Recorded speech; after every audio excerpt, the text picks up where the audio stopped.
Today, we're going to take a look at a report that's talking about the administration, the Biden administration, firing White House staffers and punishing them for past use despite previous assurances. So apparently, legalization might not happen. Have to find out all of that coming up. Welcome back to the Talking Hedge. I'm Josh Kincaid, capital markets analyst and host of your Cannabis Business Podcast, to look into this issue of White House staffers being punished for pot use. Is Katrina Gorgowski, angel investor and attorney. Katrina, thanks for being on the Talking Hedge. Thanks, Josh. So apparently there was no one-on-one calls, and there's some ex-staffers that said that they were told to resign. Some people ended up being fired. So officials told NBC News that as long as past use was limited, that the candidate wasn't pursuing, and they weren't pursuing a position, that their security clearance would be okay. But I think as we kind of see an issue that rolling out right now is that Joe Biden thinks that if he does legalize cannabis, that would eventually give the reelection to Trump. So my opinion that we probably won't see anything happening in the short term. But as a Forbes article says that at least 5 White House staffers were fired for previous cannabis use. This is surprising to me. It's surprising to me because the current administration sort of ran on a pro-cannabis or, let's legalize and tax type platform. Second, it surprises me because it's all past cannabis use. No one is saying that, somebody got stoned on the job. That's not what happened here. This is, hey, when I was in college. So that's surprising to me.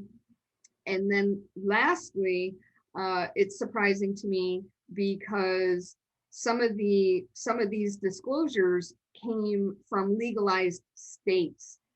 And then you have this push-pull with the national security clearance, which is really what the issue is, the national security clearance, when you have cannabis legalization. So I am very surprised about this development for a variety of reasons, Josh. Yeah, it's interesting that there was a pharmaceutical report that came out a few years ago that showed that Alzheimer's drug was being shipped to Capitol Hill, Washington, D.C., more per capita than any other place in North America. So I guess it's okay to have Alzheimer's and dementia, and then it's okay to get hammered and be hungover, but can't have cannabis. So one more thing where the administration kind of gives some false hope. They're talking about $2,000 checks, then they're talking about minimum wage, and they're talking about legalization, and then not doing any of it. Meanwhile, Kamala Harris, who said, yeah, I smoked, I inhaled, I did all of that. She's not fired though. She didn't get fired, and she's in one of the highest positions out there. So I think what we're going to see is Biden continue to kind of do his own thing. He's actually a hard right-leaning president. He's got very similar characteristics to Reagan. If you look at Ronald Reagan in his term, it's actually the highest tax rate we've had since Reagan in 30 years. And so raising taxes when Democrats are like, why are you doing this? This doesn't really make sense. So I think he's on his own path. And what we'll see is Biden step down before the next election, give it to Kamala Harris, and hope that she can beat Trump.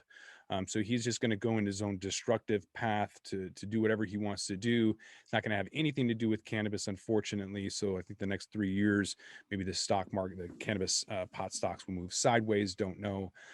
But it's definitely not looking good for legalization. Yeah. Historically, the security clearance was drug use is illegal and it could be used against you. So they could, bad people, whoever bad people are these days, could apply pressure to you to commit an illegal act by threatening to disclose your drug use. It's just that policy itself needs to change. And I am very shocked that this standalone thing of I smoked pot a few years ago in a legal state results in me getting fired at some point in the future, that policy itself needs to change. So I think our listeners should track this story and find out what actually is going on here, because that is concerning, Josh. And if we have a wiffle waffle flippy floppy president on cannabis, all of the problems that you and I talk about every week about banking and import export and taxation are going to continue to be problems for this industry. And I hope that's not the case, Josh.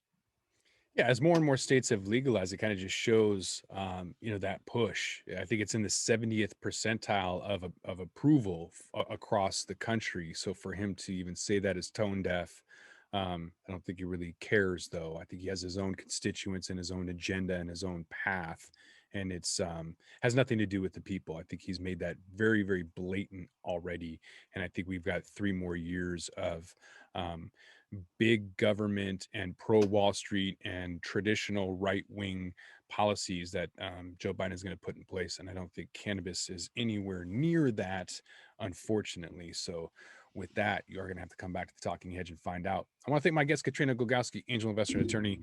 Thanks for coming back on the Talking Hedge. Thanks, Josh.